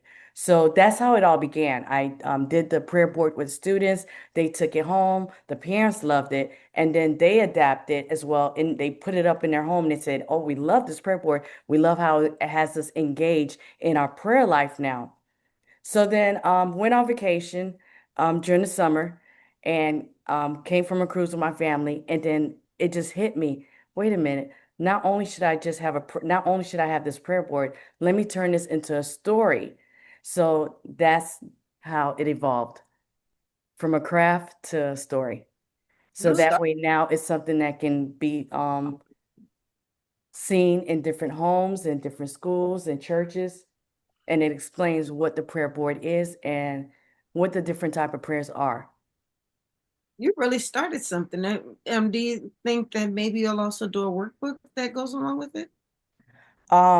So that's a good idea. It is a good idea. I also do workshops that go along with them. Wonderful. Yes. And I love So how the family project as well. mhm, Thank you. mhm. My daughter did something similar when she was a child in the youth ministry, the children's church, Mm-hmm. where I don't think they called it a prayer board. It might have been called a vision board, but Mm-hmm. it was like a timeline for what I want to be doing when. And she had college and career. She had marriage, having children Mm-hmm. on her vision board. So now she is married and she is having her first child. It's due March 29th, and I'll be a grandma for the Oh, first time. congratulations. So, so she went to Christian school Mm-hmm. for from K through 9. Mm-hmm. So and she did go to public school for high school. But Christian school is very good for parents who can afford it or to decide to do that. Mm-hmm. It's a more controlled environment, and um, they people think that they're not prepared, like for real life, if they go to Mm-hmm. Christian school, but that's not true. They No. actually are better prepared because they Yes. have a foundation Mm-hmm. for what's established, Absolutely. and what they have a real good sense of right and wrong. Mm-hmm. um and so, and there's some kids in Christian school who are not necessarily going on the right path. You still have a variety of kids. Yes, you know absolutely. you just So have in addition, go ahead. So in addition to being an author and teaching, I'm also the associate director for children's ministries for our conference. Oh, So okay. this is something that I do on a larger scale with the kids because there was a great need. A lot of people were saying, you know what, our kids need to learn how to pray. They need Yeah. to know that they can access God 24/7 and they need to know how to pray. And in some churches, I'm not sure if you're familiar, but there are churches that have what's called children's story time in the service. And afterwards, they'll ask a child or maybe an adult, but in some cases, a child to pray. And they'll immediately raise their hand. They're excited. They want to pray. And then you give them the mic and they're like, they're stuck. you know, and these are some of the most vocal kids. But what happens is they hear us, but they weren't taught. Now, some kids, you'll hear some things are taught and some things are caught. Some kids can mimic what we do, but there are other kids, they will hear it. But then when you put that mic in front of them, they're like, well, what do I say? Where is he? How do I speak to him? Is he listening? Do I say it now? So that was another reason why I started the prayer board. And I wanted them to understand that when you pray, it's not just for you to ask God for what you want. Oh, I want a bike. Help me make friends. Those are all good things, but they need to understand that they need to have an attitude of gratitude. And that's the first step to the prayer board because I thought that was important. Because when we have an attitude of gratitude, it helps us see life so differently. And just to share a quick, cute story. So I have a student, I'm going to call his name John, okay?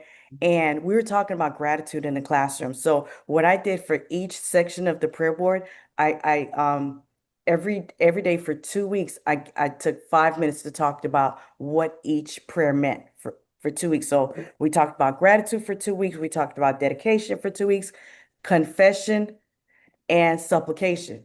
But the quick story I want to share with you is gratitude. So we are talking about gratitude, and I explained to them having an attitude of gratitude is just thanking God for everything that you have, small and big.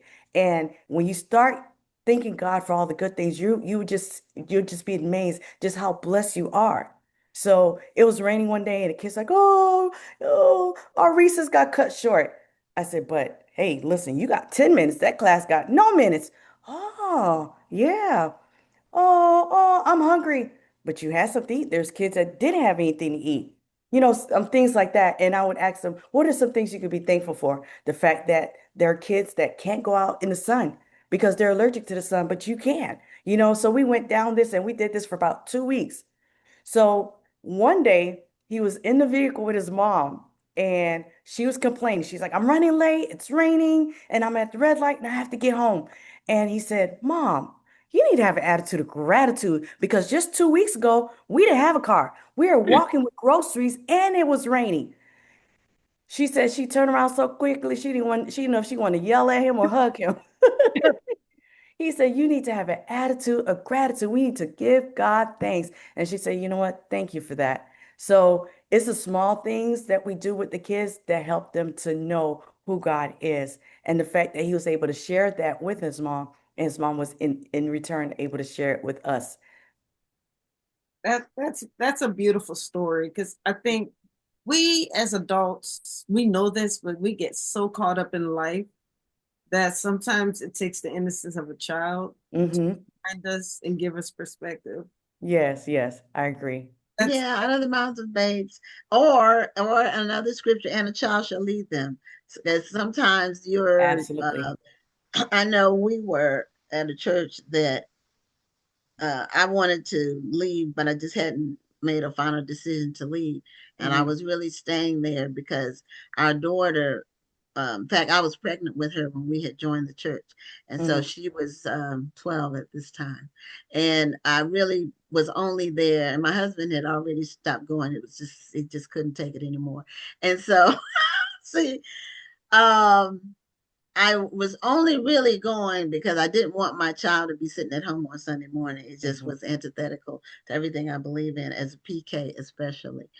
So she said something one day at church that let me know, okay, she's not getting anything out of this either. This is it. That was our last Sunday at church. It was her hearing what I was hearing, but from a child's point of view, that we weren't being fed anymore.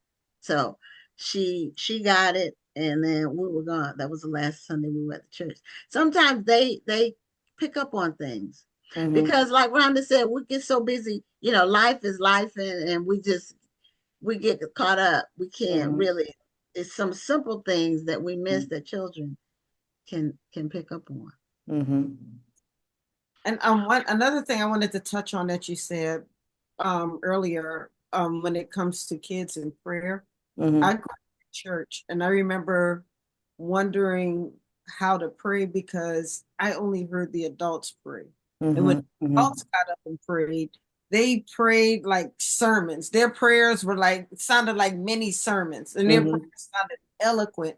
And I thought that when I prayed out loud, I was supposed to sound like them. And I did not realize that my prayer language did not have to sound like Mm-hmm. adults. And so I think that your prayer book is so important because kids have to learn that their prayer language does not have to sound like the adult prayer language. Mm-hmm. Mm-hmm. And their prayer rhythm and the things that their communication with God does Mm-hmm. not have to sound like the adults' Mm-hmm. communication.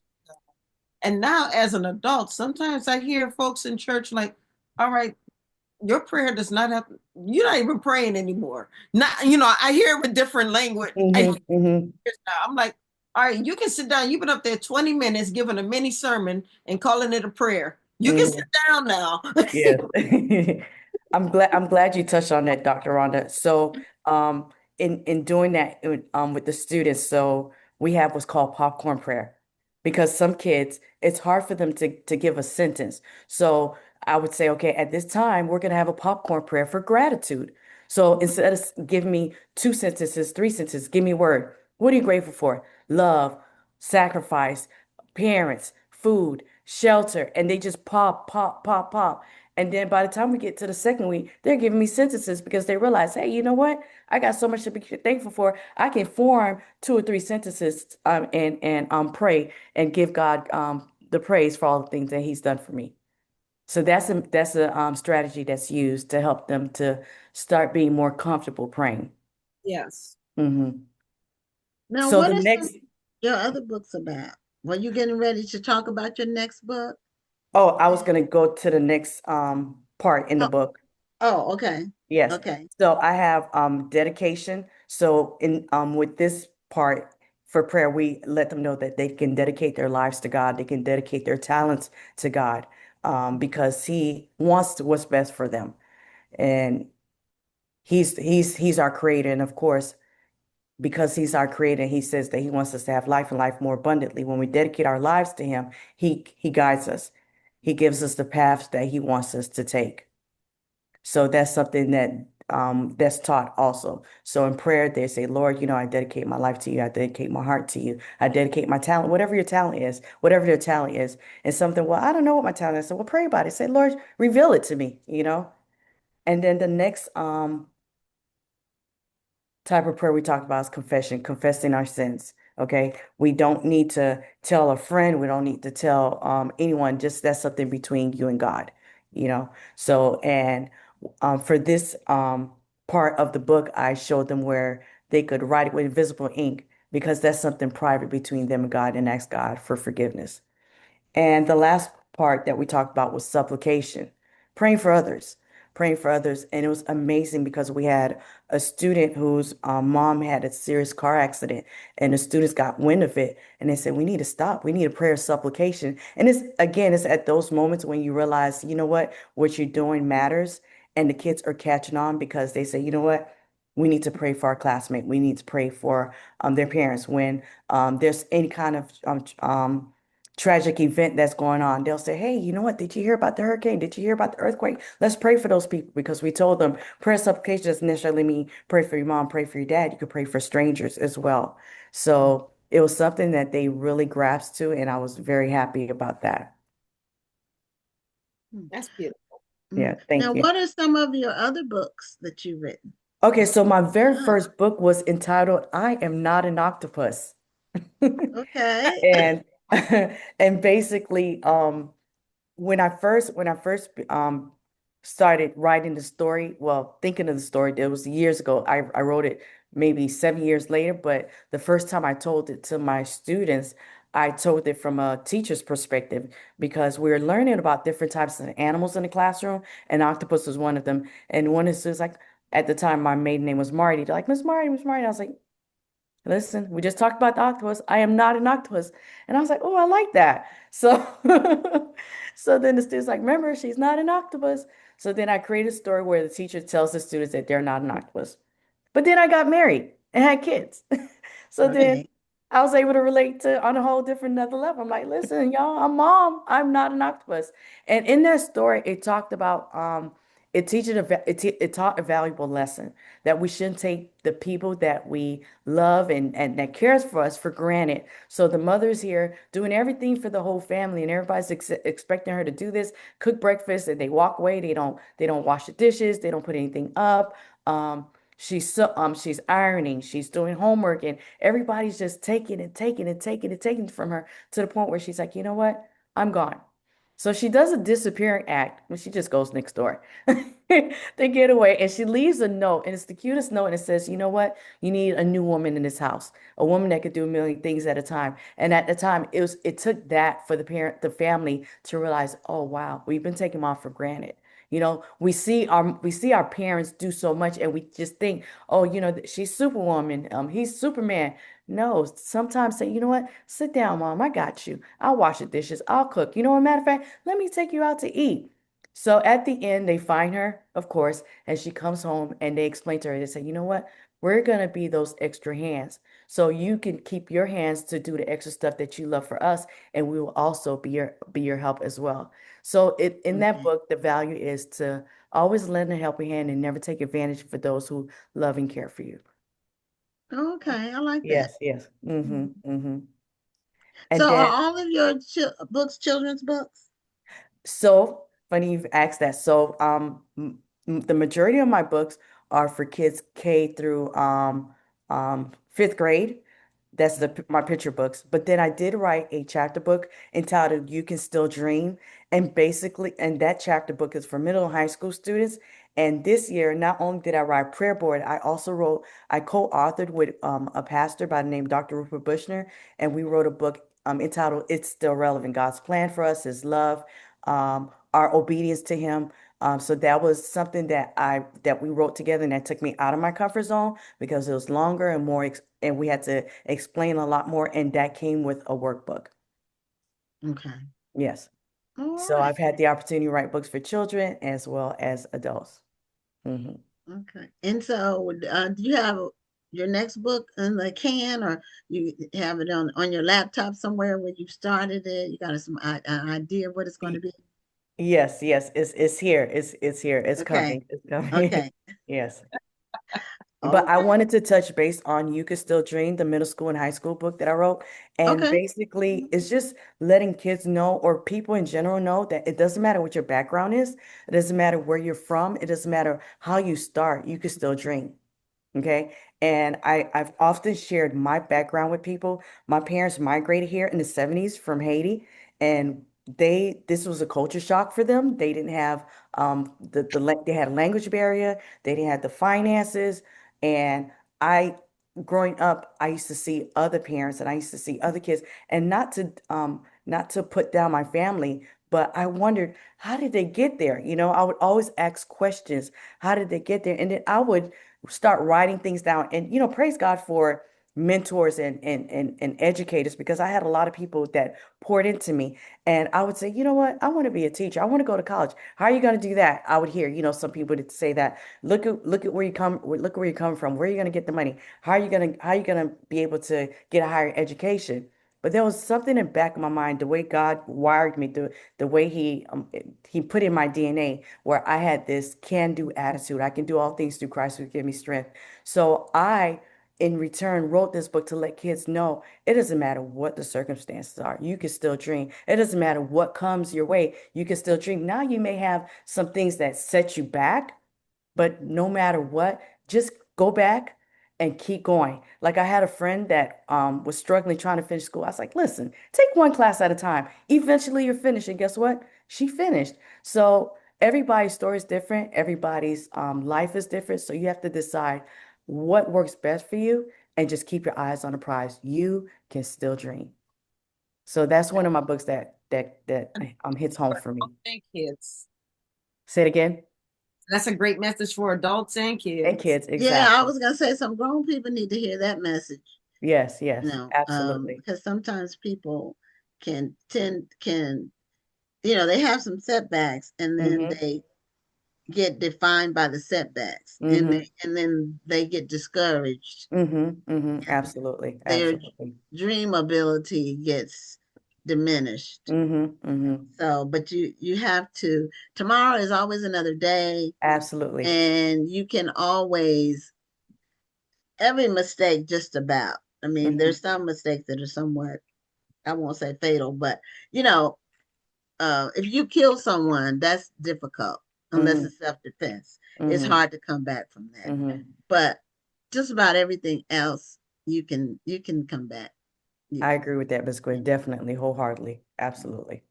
and we've all had setbacks, Mm-hmm. Uh, Absolutely. so sometimes people will. I've had people comment online that think they know me, but they don't know me, and they'll say, "Well, you haven't never had to do without or what? You don't know what I've had to do. You You hear have me? You no hear me? idea what I've had to do to Mm. be where I am now, which is wherever that is. Mm-hmm. I just always believe in myself and God. And Absolutely. with that determination, and I've Mm-hmm. had good support, I Absolutely. had a great husband, but Mm-hmm. I initially, long years and years and years ago, I had a bad husband. I still had to keep, not this one, a different one. But I had to just keep praying Mm-hmm. and say, okay, God, I know this is not going to be my life forever. You know, Mm-hmm. Mm-hmm. I knew it wasn't. So Yeah, I just had to keep the faith and just, that's it right. wasn't always easy, but tomorrow is always another day. Yeah. You can make changes. You Mm-hmm. can have a new idea that'll Mm-hmm. just change everything, you Mm-hmm. know? So He'll bring you through it. And then it's amazing how my life story, I've been able to inspire so many people by being transparent. I'm like, listen, I yeah. wasn't always Mhm. here. Listen, I used to catch two buses, okay? I used to have to share half a Whopper with my sisters because they couldn't afford the whole Whopper. And I would share these stories. They're like, for real? Are you serious? I'm like, yes, this is true. But the whole time I had it in my mind, I can do all things through Christ who give me strength. I'm gonna make it. And and I remain transparent. I'm not ashamed of my past because it is who I am today. I used to have to walk barefoot in the snow both ways. See? And look at you I now. rode a bike for a year and a half, and I was an adult my car died. Hmm. After we got, I rode. You know what? I was in great shape.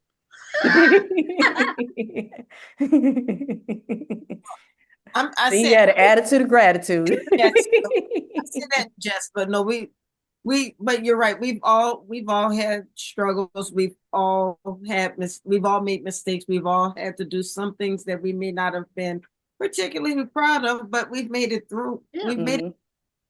Hmm. we Absolutely. made it. Absolutely. We don't have to look like our struggles. No, we No, don't. we don't. We don't. We don't. Yeah. Well, thank you so much, Pat, for being a guest on the show, Okay. and I appreciate it. congratulations again on being an award winner. We were happy to send the award to you, and your book, rose above the other. Oh, there she has her award. It Thank rose you. above the others in your category. So thank you so Thank much. you. And Happy New Year. Happy New Congratulations. Year as well. And thank you for this platform. You guys are doing an amazing job. Keep doing what you're doing. Okay, thank you. All right. Thank you. Bye. Have a good night. Good night. I wanted to leave a couple of minutes so you could talk about the Black History Month Literary Weekend before we go. Okay, Black History Month Literary Weekend tickets are on sale now. It is going to be an amazing weekend. This is our 10th anniversary weekend, February 19th through the 21st in New Orleans. We are going to be full steam through the entire weekend. So the 19th, we'll have a meet and greet. On the 20th, we're going to have a writer's workshop at the Algiers Public Library, and that's going to be featuring myself as well as Brian W. Smith.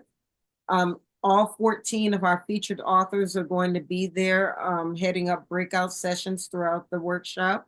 We're going to be doing a huge book signing event at Barnes and Noble Bookstore. And then we're going to have a night of comedy featuring comedian Steve Brown, Nicole Blue, Rod Minger, and Christopher Columbus, and that's going to be at Cafe Istanbul in New Orleans on St. Claude Avenue. All four of these comedians are hilarious. If you follow them on Instagram, they have huge followings. Very, very funny. You've probably seen them on TV as well as on social media. And believe me, you'll be in stitches. And then on Saturday is our main event, the Ivory and Cream Affair Literary Jazz Brunch, where we will have live music. We will have, of course, we'll have a gourmet meal. We'll be awarding our For the Culture Book Awards. We'll be awarding our 8th and 9th grade essay contest winners. You will also meet all 14 of our featured authors. We're going to have our guest speakers, which will be Councilman Eugene Green, as well as Lisa Aubrey Gwynn. You've got to meet Lisa. She's amazing. She is actually from Louisiana, but she traveled to Ghana and Cameroon, and she actually was very instrumental in discovering one of the largest slave trade sites in the world called Bimbia. And she wrote an entire book about it. We've got to get her on the show so she can talk about it one day. Okay. She's going to be another one of our guest speakers. So it's going to be an amazing weekend. We're expecting this to totally sell out. So we're partnering with a number of organizations in the New Orleans area. I'm supposed to be meeting with one of them tomorrow. Hopefully we get a chance to meet with each other. I'm also partnering with one of the Zeta Phi Beta chapters in New Orleans, which was actually my old chapter.